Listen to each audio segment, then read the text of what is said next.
Deus escolhe quem está em desvantagem. E você vai entender por quê, já já. Eu gostaria de viajar um pouquinho no tempo e voltar lá atrás, nos meus tempos de escola, na minha adolescência, quando nas aulas de educação física sempre tinha um jogo de futebol. E aí o professor de educação física pegava normalmente o melhor jogador, o aluno que jogava bem, pegava 2 alunos que jogavam bem e mandava-os escolher o time. Era futebol de salão, então 5 de cada lado. E então o aluno ia escolhendo. Você, aí o outro, agora você. E toda a classe ficava esperando ser escolhida, iam fazendo-se os times. Tá? E sempre tinha no final, sempre ficava para o final, aqueles alunos que não jogavam bem, sabe? Não jogavam bem futebol. Então, normalmente, como a gente já conhecia um ao outro, estes ficavam por último. E acontecia algo muito curioso, muito interessante, que os que ficavam por último eram escolhidos no time, às vezes só para formar os 5 jogadores em campo. Eles jogavam com muita má vontade. Na maioria das vezes jogavam com má vontade. Estavam ali porque eles sabiam que eram a sobra, que eram o resto, que sobrou, que ninguém queria. Então, como eles sentiam-se por último, eles entravam no papel de ruim. E jogavam muito ruim mesmo. E é o que acontecia da próxima vez? Eles ficavam por último novamente. Quer dizer, ao invés de provar que eles podiam fazer melhor e entrar para o grupo daqueles que eram disputados, eles provavam que quem os escolhia por último estava certo, porque eles jogavam mal. Quer dizer, eles mesmos, apesar de serem escolhidos para jogar, não se escolhiam para jogar bem. Porque, seja no futebol como em qualquer outra coisa na vida, todos nós chegamos na vida sendo ruins em tudo que fazíamos. Nós éramos, quando nascemos, e nos nossos primeiros anos de vida, nós éramos ruins de falar, não sabíamos falar direito. Nós éramos ruins em andar, caíamos toda hora. Nós éramos ruins de andar de bicicleta. Éramos ruins de jogar futebol. Éramos ruins de pintar, de escrever. Éramos ruins em tudo. Todo mundo nasceu ruim e na questão de habilidade. A diferença é que alguns, mesmo sendo ruins, persistiram naquela habilidade. Quem joga futebol bem era ruim uma vez, foi ruim um dia, mas perseverou, insistiu, aprendeu, então joga bem. E assim por diante. O que eu quero dizer com isso? Deus escolhe quem está em desvantagem.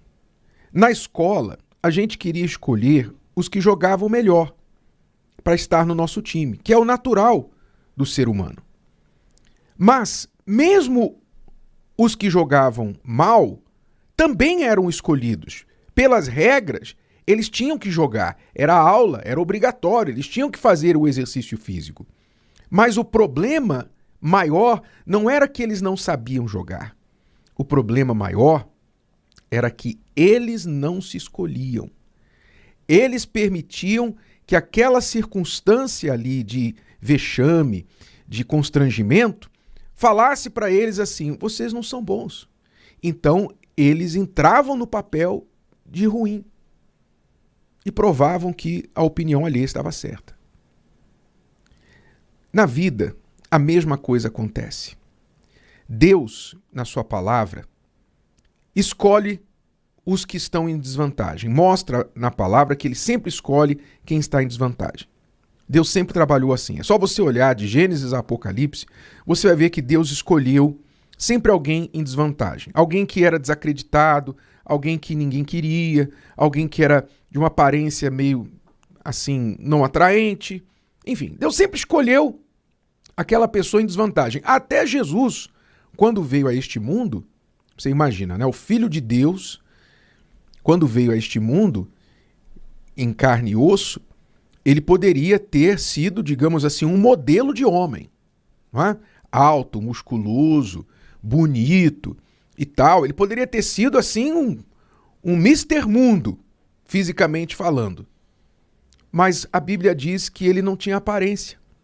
Ele não era atraente.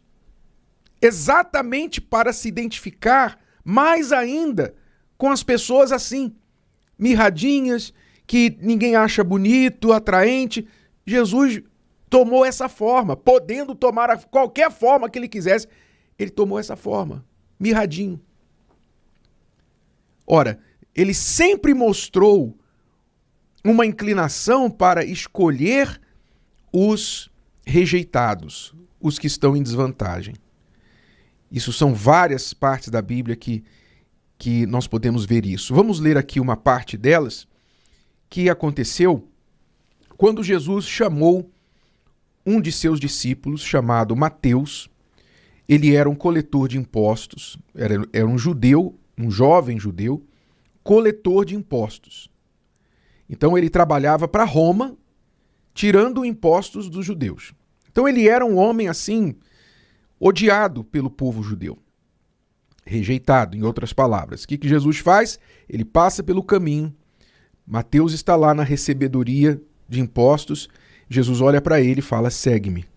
Ele escolhe para seu discípulo, um de seus discípulos, um dos homens mais odiados daquela região. Tá? Olha só como Deus trabalha. Muito bem. E aí, o que aconteceu? O que deveria, o que era certo acontecer. Jesus foi julgado por aquela escolha. Diz o texto que, estando ele em casa, sentado à mesa, chegaram muitos publicanos e pecadores, publicanos como Mateus. Certamente Mateus chamou seus colegas, né? Seus amigos coletores de impostos. E pecadores, e sentaram-se juntamente com Jesus e seus discípulos.